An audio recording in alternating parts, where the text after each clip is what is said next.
Question number 28. A light source consists of a vertical slit illuminated by red light, this is a red light over here, and a violet light. Oh, both the lights you are illuminating. Okay.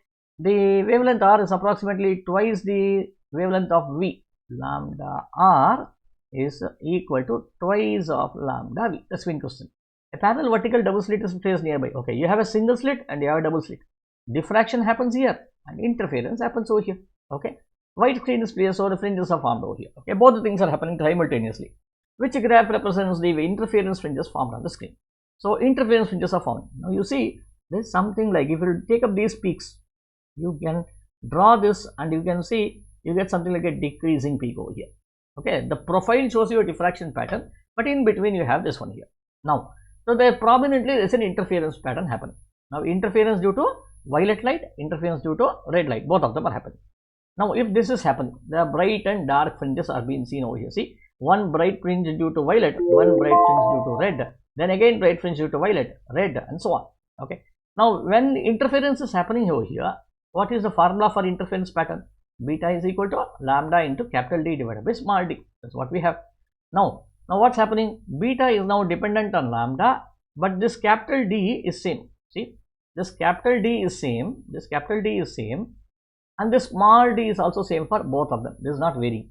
Okay, only beta is proportional to lambda, which means beta for violet is equal to lambda violet into, let me say this is d by d, and beta for red is equal to lambda r into d by d.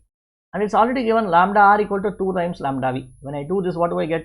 I get 2 times lambda v capital D by d. Now, if I compare, see, lambda v d by d, lambda v 2 times lambda v d by d, which means that I can now say beta r is equal to 2 times beta v, which means what? The width of this one, the width of the fringes here, okay, should be twice larger than that of the red fringe, should be twice larger than that of the violet fringe. That means if this is your red fringe, violet fringe, there should be 2 violet fringes here, 2 violet fringes over here. That's what you should happen. Now, here you see the widths are almost same. So, this is incorrect. This is incorrect. Now, here you see violet is at the center, red is again farther away. This is small overlap over here. This is also incorrect. Okay. Now, look at this one here. See, red, which is red? This is the red one here. See, red is larger here. Violet is encapsulated inside it. Violet is inside it over here. Okay. Partly, let me assume, because it's not double, let me assume maybe this is right. Okay. Let me keep it aside. This is definitely not wrong. This could be right.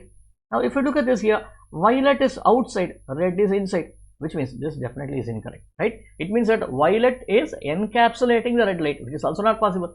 So, therefore, at all times, so this is wrong. So, C should be your right answer. Though it is not very clearly shown, it is twice of it, but okay, you can say that this is it encapsulates inside it. So, this should be the right option over here.